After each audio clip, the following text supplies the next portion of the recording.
இளந்தூர் அர் ரஹீமியா அரபிக் கல்லூரி. உங்கள் ஆண் பிள்ளைகள் 7 ஆண்டுகளில் ஆலிம் பட்டத்துடன் பிகாம், பிபிஏ, பிஏ டிகிரிகளும் பெற்று சிறந்த ஆலிமாக வெளிவர இன்றைய தொடர்பு கொள்ளுங்கள். வானத்திலிருந்து நீரை இறக்கி வைப்பதும் ருபூபியத் தான். அதை பூமியில் தேக்கி வைப்பதும் ருபூபியத் தான். வானத்திலிருந்து இறங்கக்கூடிய நீரின் மூலமாக நேரடியாக பயிர்களை வெளிப்படுத்துவதும் ருபூபியத்து தான். பூமிக்கு அடியிலே குறிப்பிட்ட இடத்தில் தேக்கி வைத்து போரின் மூலமாக, கிணற்றின் மூலமாக அந்த தண்ணீரை வெளிப்படுத்தி தாவர வர்க்கங்களுக்கும், நாம் வளர்க்கக்கூடிய பிராணிகளுக்கும், வாழக்கூடிய பிராணிகளுக்கும், மனிதர்களுக்கும் நீரை ஊட்டுவதும் அல்லாஹ்தான். இது பெரிய ஆய்வுக்குரிய விஷயமா? அன்றாடம் நாம் அனுபவித்து கொண்டிருக்கக்கூடிய ருபூபியத்துடைய வெளிப்பாடு.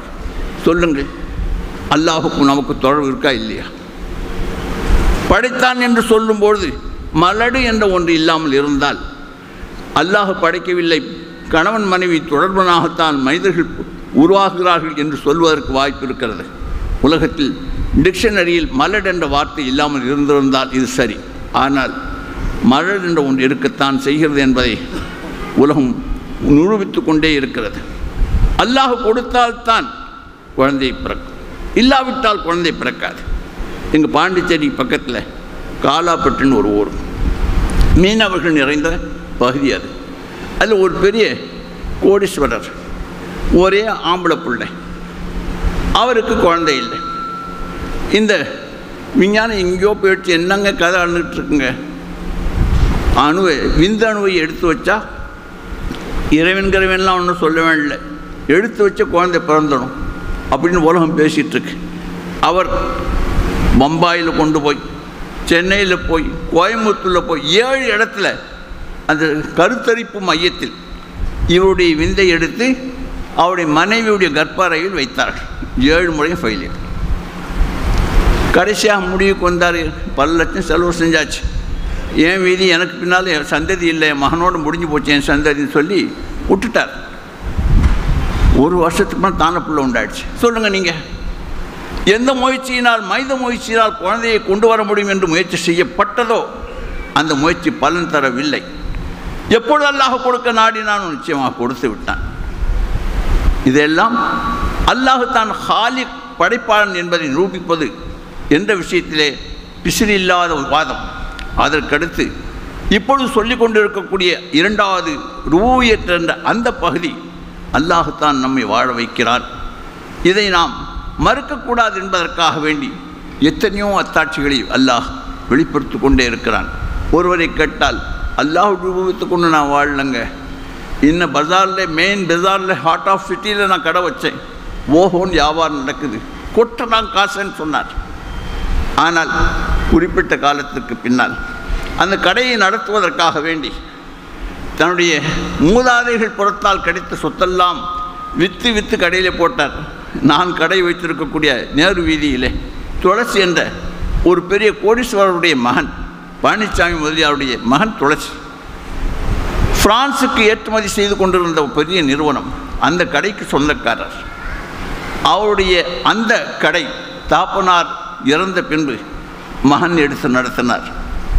அந்த மகனுக்கு அந்த கடையை, தாப்பனாருடைய பேரை காப்பாற்ற வேண்டும் என்ற ஒரே கொள்கைக்காக வேண்டி தன்னிடம் இருந்த வராச சொத்து, பூர்வீக சொத்தெல்லாம் விற்று போட்டார். குடியிருக்கக்கூடிய வீடை தவிர எல்லாத்தையும் விற்றுட்டார். அதற்கு பின்பு அந்த கடையை நடத்த முடியாத நிலையில் அல்லாஹ் நமக்கு வாடகைக்கு கிடைக்க செய்தான். அந்த கடையைத்தான் பிறகு அவர் கையிலிருந்து விற்பனை செய்யப்பட்டு நமக்கு கொண்டு வந்து சேர்த்தான். நான் என்ன சொல்கிறேன், ஒரு காலத்தில் கொடி கட்டி பறந்த கடைத்தான்.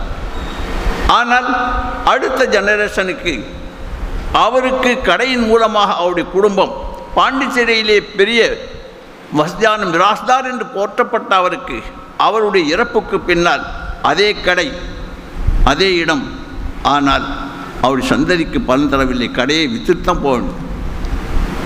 எத்தனை உதாரணங்கள் சொல்லலாம். ஆக கடையின் மூலமாக, கடையை நடத்துவதன் மூலமாக, வியாபாரத்தின் மூலமாக வளர்க்கப்படுகிறோம் என்பது வெளிநிலையில் பார்க்கும்போது பேச்சுக்கு வேண்டுமானால் சொல்லலாம். அப்படி இருந்தால் கடை வைத்தவர்களெல்லாம் அவர்கள் மோனியாகாமல் நஷ்டப்பட்டவர்கள் ஆகவே கூடாது. அப்படி ஆகுகிறார்கள் என்றால் கடை தானாக நமக்கு எந்த பலனையும் தர முடியாது. அதுபோன்றே எத்தனையோ பேர் விவசாயம் செய்கிறார்கள். அறுவடை காலத்தில் அவர்கள் செய்த விவசாய பணிக்கு எந்த பலனும் பெற முடியாத நிலையில் அறுகூலி என்று சொல்வார்கள் கிராம பக்கத்தில். அந்த நெல் பயிரை அறுத்து அடித்து நெல்லை எடுத்து விற்பனை செய்ய வேண்டும். அந்த அறுப்பதற்காக கூலி கொடுப்பது கட்டாய தேவை.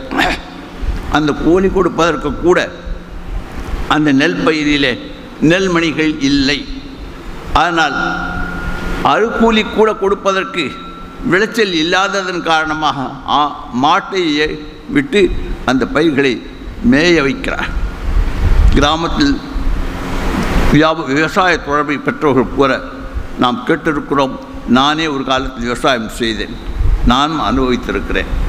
ஆக விவசாயம் செய்வதால் நமக்கு வாழ்வு கிடைக்கும், லாபம் கிடைக்கும், குடும்பத்தை காப்பாற்றி விடலாம் என்று சொல்வதற்கு ஏன் போன வருஷம் நல்ல நெல்லை கொடுத்த, ஏன் இந்த வருஷம் கொடுக்கலன்னு சொல்லி அடிக்க முடியுமா? கேட்டால் ஒன்றும் சொல்லாது, கையை விரிச்சு. நான் என்ன செய்வேன்? நெல் வரலன்னு நான் என்ன செய்வேன்? சும்மா நாம் நீர் பாய்ச்சிருக்கலாம், உரங்களை போட்டிருக்கலாம். நான் விவசாயம் செய்யும்போது புதுசாக குதிரைவாலி சம்பா என்று ஒரு நெல் வந்துருந்துச்சு. ரொம்ப பிரசித்தி பெற்ற அந்த நீட்டு நெல் அரிசி, அது நல்ல முறையில் அந்த பயிர் விளைந்தது. போய் வயலுக்குள்ளால் நின்றால் வாய் வரை பயிர் நல்ல செழிப்பாக வளர்ந்துச்சு. ரொம்ப சந்தோஷம். யோஜிபுல்லா விவசாயிகளை தற்பெருமை கொள்ள செய்யும் என்பதாக அல்லாஹ் குர்ஆனிலே கூறுகிறான். அது போன்று வளர்ந்த பயிர். ஆனால் கதிர் வரல. பயிர் வந்தால் கதிர் வரணுமா இல்லையா? அதுக்கு அந்த சுய கெப்பாசிட்டி அதுக்கு இல்லை. அல்லாஹ் வெளிப்படுத்தினா வரும். பலல்தும் தஃபக்கவும், நீங்கள்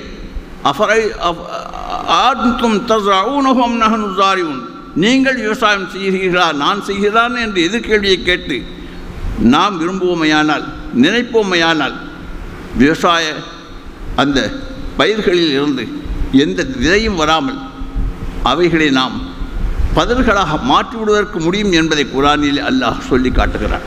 இதுதான் வியாபாரம் சொல்கிறது. நானாக உன்னை வாழ வைக்க முடியாது, ரபூபியத் என் கையில் இல்லை. விவசாயம் சொல்கிறது, நானாக உனக்கு நெல்லை தர முடியாது, அல்லாஹ் வெளிப்படுத்தினால் நீ பெற்றுக்கொள்ளலாம்.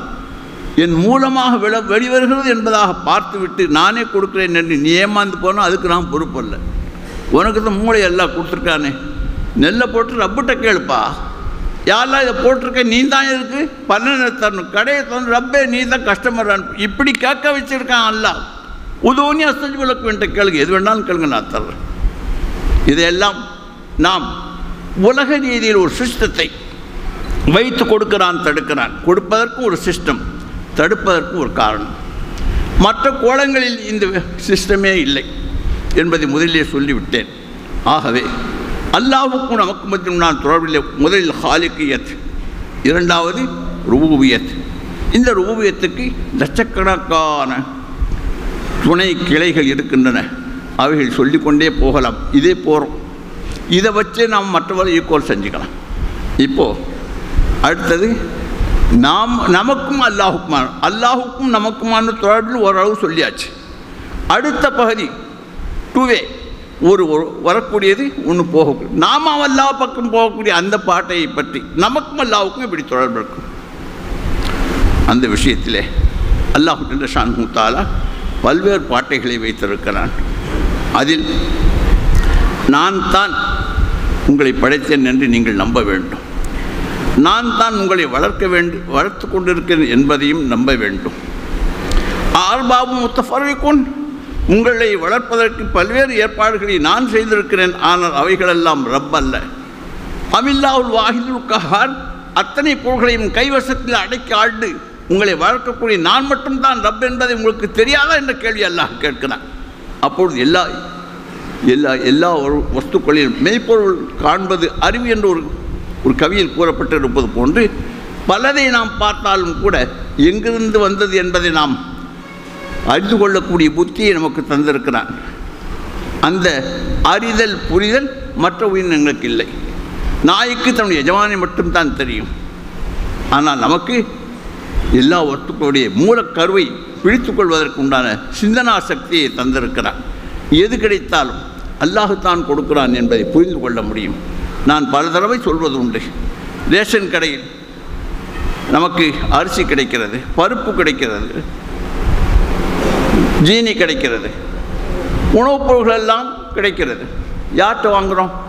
பையை தூக்கிட்டு போய் ஸ்டாலின்ட்டே அப்படின்னு, சார் திமுக ஆட்சி நடக்குது, மக்களுக்கு உணவுப் பொருள்கள் ரேஷன் கடையில் கொடுப்பதாக பத்திரிகையில் வந்துச்சு, இந்த பையை கொண்டு வந்திருக்க நீங்கள் போடுங்கன்னு கேட்டு இல்லை ஸ்டாலின்ட்டே வாங்குகிறோம். இல்லையே, 15,000 ரூபா ஆக குறைஞ்ச சம்பளம், கவர்மெண்ட் சம்பளத்தில் ரொம்ப குறைஞ்ச சம்பளம் ரேஷன் கடைக்காரில் வேலை செய்கிறவனுக்கு. அந்த ரேஷன் கடைக்காரர் அந்த பொருளை நமக்கு கொடுத்ததுக்கு பின்னால், பா என்ன விலை விற்கிது இந்த அரிசி, இந்த காலத்தில் பருப்பு என்ன விலை விற்கிது, நீ எல்லா வருஷமாக கொடுக்குறியே, நீ மகாராசன், நீ பிள்ளை குட்டியான சந்தோஷமாக வாழணும் யாராவது சொல்கிறாங்களா? யாரும் சொல்கிறதில்ல. ஏன்? ஸ்டாலின் கொடுக்கல. இந்த ரேஷன் கடை 15,000 ரூபாய் சம்பளம் பெறக்கூடிய அவர்தான் கொடுக்கிறார். கொடுக்கக்கூடிய இவரை பார்த்து நாம் போற்றுவதில்லை, நன்றி தெரிவிப்பதில்லை. புத்தி என்ன சொல்லுது? அங்கிருந்து ஆர்டர் வந்தால் சமயங்களில் பையை தூக்கிட்டு போவோம், மேலிடத்துலேருந்து இன்னும் சரக்கு வரல, இவர் என்ன வந்தால் தான் கொடுப்பேன், அல்லாஹ் நெல்லை வெளிப்படுத்தினா தான் நான் வெளிப்படுத்துவேன் பயிர் சொல்வது போன்று ரேஷன் கடைக்காரர் வந்தால் தான் கொடுப்பேன்னு சொல்லுவார், வந்தால் கொடுப்பார். இப்போ நாம் என்ன நினைக்கிறோம்? கொடுப்பதெல்லாம் கவர்மெண்ட், பெறுவதெல்லாம் ஒரு ரேஷன் கடைக்கார ஊழியர் மூலமாகத்தான். இதுதான் உலகத்துடைய சிஸ்டம். இந்த சிஸ்டத்தை யார் மூலமாக கிடைத்தாலும், எது கிடைத்தாலும் அது லாபமாக இருக்கலாம், நஷ்டமாக இருக்கலாம்.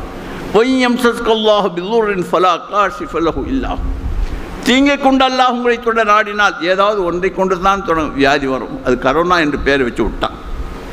குடும்பத்தை டப்பு டப்புன்னு போயிட்டு இருந்தாங்க. வேறு எத்தனையோ காரணங்களை கொண்டு சாகடிப்பது உண்டு, வியாதிகளிலே படுக்க வைத்து விடுவதும் உண்டு, வியாதியை தந்து ஆஃபியத்தை தருவதும் உண்டு. இப்படியெல்லாம் பல்வேறு வகையில் உடல் ரீதியான பாதிப்பையும் அல்லாஹ் கொடுக்கிறான். இது நஷ்டம். பொருளாதார ரீதியான நஷ்டத்துக்கு அல்லாஹ் கொடுக்கிறான். இதுவும் அல்லாஹுடைய பொருத்தம் கிடைக்கக்கூடியது தான். குடும்ப பிரச்சனையை ஏற்படுத்தி தவிக்க வைக்கிறான். இதுவும் அல்லாஹுடைய ரூபியத்தின் ஒரு பகுதி தான். இது தீங்கு. நலவு என்று பார்த்தால் இதையெல்லாம் நாம் அனுபவிக்க வேண்டும் என்று அல்லாஹ் விரும்புகிறானோ அதற்கான ஏற்பாடுகளை அவனே செய்கிறான். கேட்டும் கொடுக்கிறான், கேட்காமலும் கொடுக்கிறான். இதுதான் உண்மை. இந்த உண்மையை நாம் புரிந்து கொள்ள வேண்டும். இந்த புரிதலைத்தான் நாம் செய்ய வேண்டும் என்று அல்லாஹு ஜல்ல ஷானுஹு தஆலா நமக்கான அல்லாஹ்வின் தொடர்பை பற்றி துராம்பரமாக அல்லாஹு ஜல்ல ஷானுஹு தஆலா கூறுகிறான். வலவிஜ்தமஅன் நாஸ் அலா அன் யன்ஃபஉக், அகில உலகத்துண்டான 800 கோடி மக்களும் சேர்ந்து உனக்கு ஒரு அணு அளவுக்கு நன்மையை செய்ய விரும்பினால், அல்லாஹ் நாடாவிட்டால் லம் யன்ஃபஉக் அபதா, ஒரு காலம் உங்களுக்கு நன்மை செய்ய முடியாது. நாஸ் அலா அன் யதுர்ருக், அது போன்று உலகத்தில் இன்று வாழ்ந்து கொண்டிருக்கக்கூடிய 80 கோடி மக்கள் 800 கோடி மக்கள் ஒன்று சேர்ந்து உனக்கு தீங்கை தர நாடிவிட்டால், அல்லாஹ் நாடாவிட்டால் வலம் யதுர்ருக் அபதா, ஒரு காலம் உங்களுக்கு தீங்கை செய்யவே முடியாது. நபி ஸல்லல்லாஹு அலைஹி வஸல்லம் சொல்லிவிட்டார். குர்ஆனை அடிப்படையாக வைத்து தான் சொன்னார். இந்த புரிதலை நாம பெற முடியாது என்பதற்காகத்தான் குர்ஆனையும் இறக்கி வைத்தார். அதை விளக்கி சொல்வதற்கு நபியையும் அனுப்பி வைத்தார். ரெண்டையும் நாம் ஈமான் ஆமன்து பில்லாஹ், அல்லாஹ் கொண்டு நான் ஈமான் கொண்டேன் என்று சொல்வதும் பிஸ்மில்லாஹ்.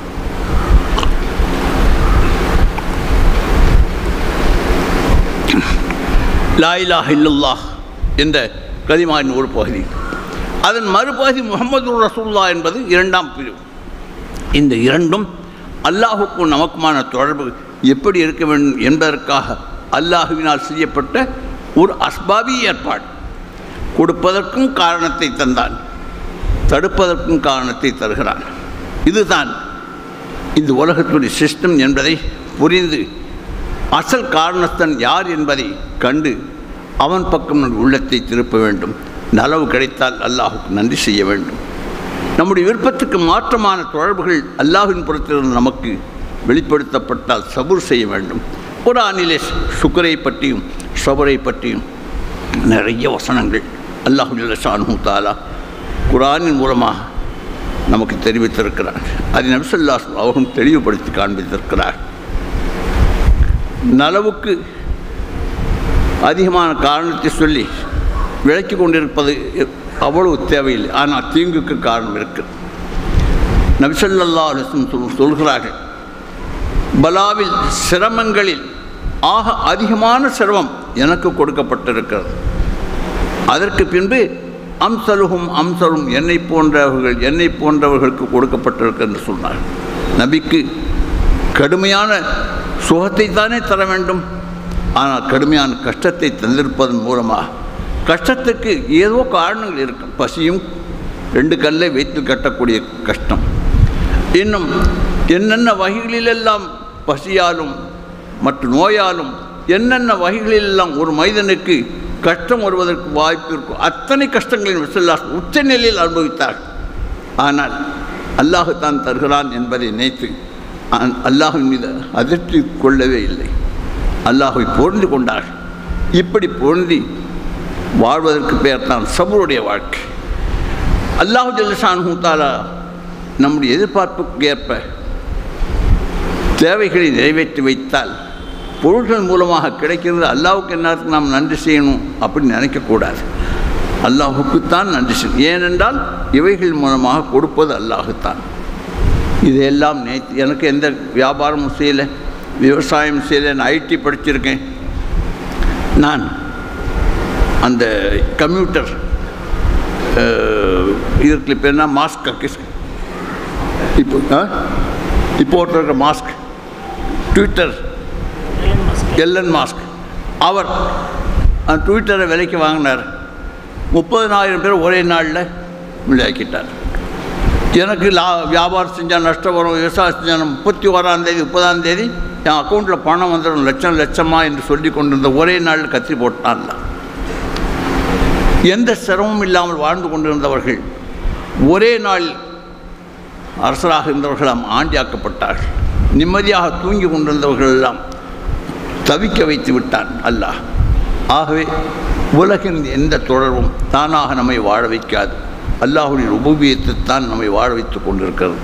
இந்த முறையில் நாம் அல்லாஹுடன் தொடர்பு கொள்ள வேண்டும் என்பதையும் சொல்லி அதற்கு அடுத்து ஒரு முக்கியமான விஷயத்தை மட்டும் சொல்லி முடிக்கப் போகிறேன். என்னவென்றால் அல்லாஹின் மீது நாம் அன்பு கொள்ள வேண்டும் என்று அல்லாஹ் நம் தரப்பில் அல்லாஹுடன் சொல்லக்கூடிய முறைகளில் அவன் சொன்ன பிரகாரம் வணங்க வேண்டும். தொழுகை, நோன்பு, ஜக்காத், ஹஜ் இது மட்டும் போதாது. இதற்கப்பாலும் ஒரு தொடர்பு நாம் அல்லாஹுடன் கொள்ள வேண்டும் என்பதை அல்லாஹு ஜல்ல ஷானுஹு தஆலா அடியார்களின் புறத்திலிருந்து எதிர்பார்க்கிறான்.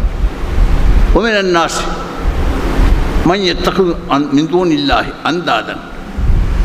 உலக வாழ்க்கையின் தேவைகள் பொருள்களை கொண்டு நிறைவேற்றப்படுவதன் காரணமாக மக்களில் ஒரு பிரிவினர் அல்லாஹ் கொடுப்பதையெல்லாம் அல்லாஹ் கொடுக்கிறான் என்ற சிந்தனையை நீக்கிவிட்டு அவனுடைய இடத்தில் மஹ்லூக்கை சிருஷ்டிகளை மனிதர்களை கொண்டு வைத்து விடுகிறார்கள். அவர்களுடைய எதிர்பார்ப்புகள் தேவைகள் எல்லாம் நிறைவேறுவது அந்த பொருள்கள் மூலமாக கிடைக்க யுஹிப்புஹும் அவைகளை இவர்கள் பிரிய வைக்க ஆரம்பிச்சிட்டாங்க. கடை மூலமாக நல்ல வியாபாரம் நடந்து வந்துச்சுன்னா அவர்கள் ஆற்றுல படுக்கும்போதும் வியாபாரம் செய்கிற கனவு தான். மக்கள்கிட்ட பேசிகிட்டு இருந்தால் கூட பாதி புத்தி பேசிகிட்டு பாதி புத்தி கடையில் தான் இருக்கும். கடையில் தான் மூறாக இருப்பார், உடம்பு தான் இங்கே இருக்கும், உள்ளம் பூரா அங்கே தான் இருக்கும். அப்படி கடையை நேசிக்கக்கூடிய இந்த உணர்வு தான் மக்களிடம் வருகிறது. இதற்கு இந்த இடத்தில் அல்லாஹை நேசிக்க வேண்டும் என்பதை கடையை நேசிக்கக்கூடிய எல்லை வந்து விட்டால் அதைத்தான் இந்த ஆயத்தில் அல்லாஹ் கூறுகிறான். இல்லாஹி அந்தாதன். தம்முடைய வாழ்வாதாரத்துக்கு அல்லாஹ் அல்லாத வஸ்துக்களை நித்தா பகரமாக ஆக்கி கொண்டு விடுகிறார்கள். நித்து மிசில் இதெல்லாம் அல்லாஹின் தொடர்பில் சொல்லப்படக்கூடிய முக்கியமான நித்து என்று சொன்னால் அல்லாஹுடைய ஸ்தானத்தில் வேறு வஸ்து கொண்டு வந்து உட்காட்டு, அரசன் ஸ்தானத்தில் ஆண்டியை கொண்டு உட்கார வச்சுருக்காங்க. இப்படி யாரால் லாபமோ நஷ்டமோ ஏற்படாதோ அவனை கொண்டு வந்து அல்லாஹுடைய இடத்துல கொண்டு வந்து மக்கள் வச்சிருந்தாங்க. மக்கள் சிலர் அதோடு அவருடைய விருப்பங்கள் எல்லாம் நிறைவேறிவிட்டால் அவர்களை பிரி வைக்க ஆரம்பிச்சிடுறாங்க. எத்தகும் இந்தும் இல்லாக எந்தாதன் கஹுபில்லா அல்லாஹ்வை பிரிய வைப்பதை போன்று அவர்கள் பிரிய வைக்கிறாங்க என்று சொல்லிட்டு அல்லதீன ஆமனு கொடுப்பதெல்லாம் அல்லாஹுத்தான் என்று எவர்கள் ஈமான் கொண்டு இருக்கிறார்களோ அவருடைய உள்ளம் எப்படி இருக்கும் தெரியுமா? அஷத்து ஹுப்பல்லில்லா, அல்லாஹ்வின் மீது கடுமையான மஹபத் வைத்திருப்பார்கள் என்று அல்லாஹ் கூறுகிறார்.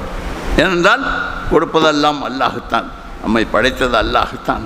மொட்டையாக படைக்கல, பார்ப்பதற்கு கண்ணை தந்தான், கேட்பதற்கு காதை தந்தான், பேசுவதற்கு வாயை தந்தான், பிடிப்பதற்கு கையை தந்தான், நடப்பதற்கு காலை தந்தான், புரிவதற்கு புத்தியையும் இதயத்தையும் தந்தான். இப்படி வாழ்வதற்கு எல்லா சௌகரியங்களையும் தன் நிலையில் இந்த சரீரம் செம்மையாக இருந்தால்தான் பிற நலவுகளை அனுபவிக்க முடியும். இவைகள் எந்த ஒன்றாவது குறைப்பட்டு விட்டால், ஒருவர் டிப்டி கலெக்டர் சென்ற ஞாயிற்றுக்கிழமை ஜிக்ர் மஜ்லிஸுக்கு பாண்டிச்சேரிக்கு வந்திருந்தார். 32 வருஷம் சர்வீஸ். அவர் மதுரையில் உன்னால் பிரசித்தி பெற்ற ஒரு கண் ஹாஸ்பிட்டல், அரவிந்த் பேரை சொல்கிறேன், அரவிந்த் ஹாஸ்பிட்டலில், தமிழ்நாட்டை பொறுத்த அரவிந்த் ஹாஸ்பிட்டல் கண் ஆப்ரேஷன் வேறு எங்கேயும் போகாதுங்க, அரவிந்த் ஹாஸ்பிட்டல். அது ஹெட் ஆஃபீஸ் முதல் அங்கே அந்த ஆஸ்பத்திரி உருவான மதுரையில் தான். அங்கே போய் ஆஸ்பத்திரிக்கு அவர் ராமநாதபுரம் டிஸ்ட்ரிக்ட் ஆஸ்பத்திரிக்கு போய் ஆப்ரேஷன் போனார். பெரிய டாக்டர் தான் ஆப்ரேஷன் பண்ணார். பண்ணதுக்கு பின்னால் ஒரு கண்ணு தான் ஆப்ரேஷன் பண்ணார், 2 கண்ணு சேர்ந்து பார்வை போச்சு. இதுவரை நம்ம கேள்விப்பட்டு எந்த கை வச்சான்னு கத்தி வச்சான்னு அதுதான் டேமேஜ் ஆகும். ஆனால் ஒரு கண்ணை ஆப்ரேஷன் செய்து 2 கண்ணையும் இழந்து விட்டார். ஒரு பையனை சம்பளத்துக்கு வச்சுக்கிட்டு 1க்கு 2க்கு போகிறதுக்கும் அந்த பையன் தான் அழைச்சிட்டு போகணும். சாப்பாடு வச்ச சாப்பாட்டில் சால்னா ஊற்றணும், அந்த பையன் தான் ஊற்றணும். ஆஹா, அவரை பார்த்தவுடன் நல்லதை பெற வேண்டும், கொஞ்சம் கம்மியான பார்வையாக இருந்துச்சு, அதை இன்னும் தெளிவாக ஆக்கிக்கொள்ள வேண்டும் என்பதற்கு ஒரே ஒரு கண்ணை சரி செய்யத்தான் போனார். 2 கண்ணையும் கொடுக்கக்கூடிய நிலை ஏற்படுத்தியது யார்? அல்லாஹ் தான். நாம் ஆப்ரேஷனும் செய்யலை, பார்வையும் தந்திருக்கலாம். அவர் சொன்னார், என் மகளை எனக்கு என்ன வருத்தம் தெரியுமா, இப்போது என்ன வருத்தங்கள் சொன்னேன், என் மகளுக்கு ஒரு குழந்தை பிறந்துச்சு, அழகான குழந்தைன்னு எல்லாரும் சொல்லி பாராட்டினாங்க. அந்த குழந்தை முகத்தை பார்க்கறது எனக்கு நசீப் இல்லைன்னு சொல்லி அழுதார். இன்னொரு வார்த்தை, என்னை பெற்று வளர்த்த தாய் இறந்து போனாங்க, அவங்களுடைய தீதார பார்க்கறது எனக்கு நசீப், கண்ணு பார்வை இல்லைங்க, அழுதார். யோசித்து பாருங்கள், அவரிடம் கேளுங்கள், கண்ணுடைய அருமை தெரியும். கண்ணை திறந்தால் பார்த்து பார்த்து பழகி நான் பார்க்கிறேன் என்ற எல்லைக்கு வந்து விட்டோம். அல்லாஹத்தான் இந்த கண்ணின் மூலமாக பார்வையை வெளிப்படுத்துகிறார், காதின் மூலமாக செவி புலனை வெளிப்படுத்துகிறார், நாக்கின் மூலமாக ருசியை வெளிப்படுத்துகிறார், மூக்கின் மூலமாக வாசனையை வெளிப்படுத்துகிறார். அவன் செய்யாவிட்டால் இந்த கருவிகள் வேலை செய்யாது. இப்படி நம்மை ருபூபியத் பரிபாலனம் செய்யக்கூடிய அல்லாஹ்வை மறந்து வாழலாமா? வாழ்ந்து வாழக்கூடாது. அவனை நினைப்பது என்பது கட்டாய தேவை. ஆனால்தான் குர்ஆனில் அதிகமாக அடியார்கள் தன்னிடம் செய்யக்கூடிய தொடர்புகளை பற்றி அல்லாஹ் சொல்லும் பொழுது மற்ற எல்லா வஸ்துக்களையும் பொது வார்த்தையாக பயன்படுத்துகிறார். வாபுது வணங்குங்கள் வணங்குங்கள் என்று. ஆனால் அந்த வணக்கத்தின் உச்ச நிலையாக ஒரு கருத்தை கூறும்பொழுது வதுக்குருல்லாஹ், அல்லாஹ் ஜிக்ர் செய்யுங்கள், ஜிக்ர் செய்யுங்கள். எங்கே தசுமணி ஊட்டி பள்ளிவாசலில் உட்காந்து லா இலாஹ இல்லல்லாஹ் அப்படி அல்ல, வதுக்குருல்லாஹ் கியாம. நீங்கள் நின்றுக்கிட்டு இருந்தாலும் நடந்துக்கிட்டு இருந்தாலும் என்ன ஜிக்ர் செய்யும். கோதர் எங்கேயாவது அசந்து போய் உட்காந்து அப்பவும் ஜிக்ர் செய்யணும். சரி, 2 நேரத்தை செஞ்சாச்சு, கொஞ்சம் அசந்து தூங்கினாமனா அங்கேயும் விடல, வாலாஜுன்னு படுத்தவும் என்ன தான் ஜிக்ர் செய்யும். சுப்ஹானல்லாஹ், என்ன வார்த்தை எல்லாம் சொல்கிறான் பாருங்கள். நின்றும் அமர்ந்தும் படுத்தும் என்னை ஜிக்ர் செய்யுங்கள் என்று சொல்ல வேண்டிய தேவை ஏன் ஏற்பட்டது என்றால், நிற்பதற்கு ஒரு சின்ன குழந்தை நிற்க முயற்சி செய்கிறது, பொத்துருக்களை விடுவது. அதற்கு ஸ்டடி, தன்னுடைய சரீரத்தை தாங்கி நிற்கக்கூடிய காலுக்கு அந்த சரீரம் ஒத்துழைப்பு தரக்கூடிய அந்த ஸ்டடி என்று சொல்கிறார்களே, அது வருவது என்பது பெரிய விஷயம். கால் பலகீனமாகிவிட்டால், வாதம் அடித்து விட்டால் கால் இருக்கும் நம்மை தாங்கி நிற்காது, கை இருக்கும் பிடிக்கக்கூடிய நிலை இல்லாமல் போய்விடும். ஆகவே நிற்கும்பொழுது நான் தான் உங்களை கையூமிய நிலைப்படுத்தக்கூடியவனாக இருக்கிறேன் என்பதை நினைத்து என்னை ஜிக்ர் செய்யுங்கள். அமர வைத்தால் தஞ்சாவூர் பொம்மை என்று சொல்வார்களே, இந்த பக்கம் சாச்சா சாங், அந்த பக்கம் சாத்தா சாங். அமர்வதற்கு ஒரு புவியீர்ப்பு தேவைப்படுகிறது. அது போன்ற அமர வைத்து நமக்கு சுகத்தை தருவதும் அல்லாஹ் தான். ஆனால் உட்கார்ந்துருக்கும் போது என்ன ஜிக்ர், நான் தான் உங்களை உட்கார வச்சுருக்கேன். படுக்க வைத்திருக்கும் போது அமைதியாக படுக்க வைத்திருப்பதும் நான் தான். உங்களுக்கு பட்டுமத்தை இருக்கலாம், உறக்கத்தை நான் தான் கொடுக்கிறேன் என்பதை ஒவ்வொருவரும் பல நேரங்களில் உணர்ந்திருக்கிறோம். ஆகவே என்னை மறந்து வாழ்வதற்கு உங்களுக்கு உரிமை இல்லை. உங்களுடைய வாழ்க்கையின் அணுவணுவான தேவையை நான் தான் தருகிறேன். இதுதான் ரூபூபியத். ஆகவே அல்லாஹ் நமக்கு கொண்டிருக்கக்கூடிய தொடர்புகளையும் சொல்லப்பட்டு விட்டது, நாம் அவனுடன் கொள்ளக்கூடிய தொடர்புகளும் சொல்லப்பட்டு விட்டது. அதில் ஒரு ஸ்டேஜ் அல்லாஹுக்கு எந்த உத்தரவு செய்திருக்கிறானோ அந்த உத்தரவை ஏற்று வணங்குவது. இரண்டாவது, அவன் மீது பிரியம் கொள்வது. என்னை படைத்தான், வாழ்வதற்கு எது போன்ற உறுப்புகளெல்லாம் தேவை, அவைகளை இதெல்லாம் தந்து அவைகளை இயக்கி வாழ வைத்து கொண்டிருக்கிறார். இது என்ன பெற்ற தாயாலும் செய்ய முடியாது, டாக்டராலும் கொடுக்க முடியாது. இதை கொடுத்து கொண்டிருக்கக்கூடிய அல்லாஹுத்தான் என்பதை உணர்ந்தால் மீது பிரியம் வைக்கும். 2, இந்த பிரியத்தின் வெளிப்பாடு மன் அஹப்ப ஷையன் அக்ஸர ஜிக்ரோ. யார் யாரை பிரியம் கொள்கிறார்களோ அவர்கள் அதிகமாக நினைப்பார்கள் என்று ஒரு பிரசித்தி பெற்ற சொல்லி இருக்கிறது. ஆகவே அடியார்களே, நாம் எல்லாம் அல்லாஹுடைய படைப்பு. எவ்வளவு காலத்துக்கு பூமி மேலே இருக்க போகிறோம்? எந்த நேரத்தில் மாற்றதின் நப்சும் ஐயாவதின் தமூத், எந்த நப்சுக்கும் தெரியாது எந்த பூமியில் சாவது என்பது. ஆகவே நம்முடைய சாவு இறப்பு எந்த பூமி என்று தெரியுமா? நான் பாண்டிச்சேரியில் வந்திருக்கிறேன், இன்று சேலத்தில் இருக்கிறேன். நாளைக்கு மறுநாள் ஏற்காட்டிற்கு புரோகிராம் செய்யப்பட்டிருக்கிறது. என்னை அந்த புரோகிராமில் கலந்து கொள்வதற்குத்தான் இந்த ஏற்பாட்டை செய்திருக்கிறானா தெரியாது. போகிற வழியில் எத்தனையோ பேர் மலையில் ஏறும்போது யூட்டேன் அந்த வளைவு வரும்போது, ஹேர்பின் வளைவு வரும்போது ஒரு வினாடி தவறுதல் செய்தால் பல 100 அடிகளுக்கு நான் இடத்திற்கு வாகனமும் சென்றுவிடும், அவர்களும் சென்று விடுவார். யோசித்து பாருங்கள். வீடோ என் தேகம், வீழ்வது தான் வீதிகளோ, சாவது வீட்டில் சாவனோ வீதியில் சாவனோ எனக்கு தெரியாது. ஆகவே சீதேவிகளே, என்னை கொண்டு நான் சொன்னால் என்னை திட்டுவதற்கு யார்? உங்களை சொன்னால் இதுக்கு தானே உங்களை கூட்டம் மேடையில் போட்டு உங்களை பேச வச்சு சாவறதை பற்றியே பேசுங்கன்னு சொல்லுவாங்க. நான் என்ன சொல்கிறேன், என்ன நினைக்கிறேன், எந்த வினாடி எதுவோ தெரியாது. இது எல்லாருக்கும் நிகழக்கூடிய ஒன்று தான். ஆகவே சாவதற்கு முன்னால் செத்தால் யாரிடம் செல்வோமோ அந்த ரப்புடனுடைய தொடர்பை நம்முடைய பாதையை கிளியராக்கி, அவன் பாதை கிளியராக இருக்கிறது.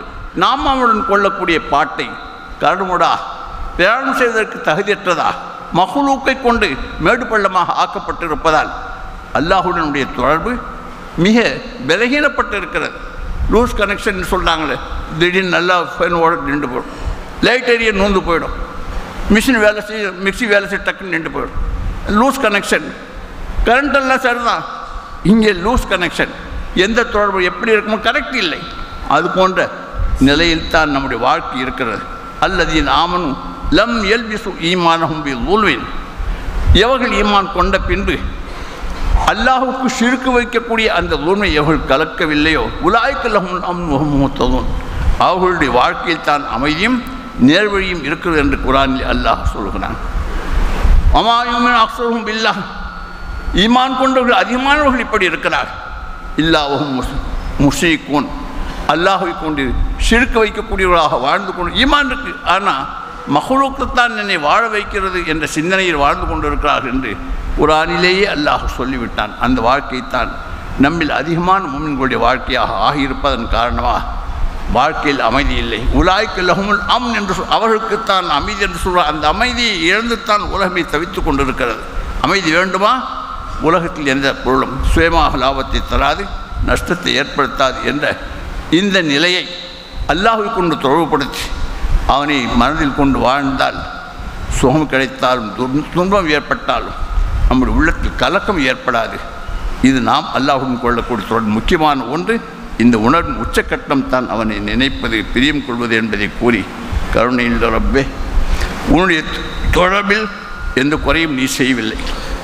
ஆனால் பாவிகளான நாங்கள் வாரி கொட்டி எல்லா விதமான சுகங்களை உன்புறத்தால் பெற்றுக்கொண்டே எங்களை போன்ற அயோக்கியத்தனம் செய்யக்கூடிய மகளுக்கு உலகத்தில் எங்களை போன்று. ஆனால் இன்னஹு கான லலுமன் ஜஹூலா, மடையர்களாகவும் அநியாயக்காரர்களாகவும் இருக்கிறார்கள் என்று நீயே சொல்லியிருக்கிறாயே. அதில் முதல் நம்பராக இன்று வாழ்ந்து கொண்டிருக்கக்கூடிய நாங்கள் தான். கொடுப்பதெல்லாம் நீ என்றாலும் மஹ்லூக் சீழ்ச்சிகள் தான் கொடுக்கின்றன என்ற சிந்தனையில் உன்னை மறந்து வாழ்ந்து கொண்டிருக்கிறோம்.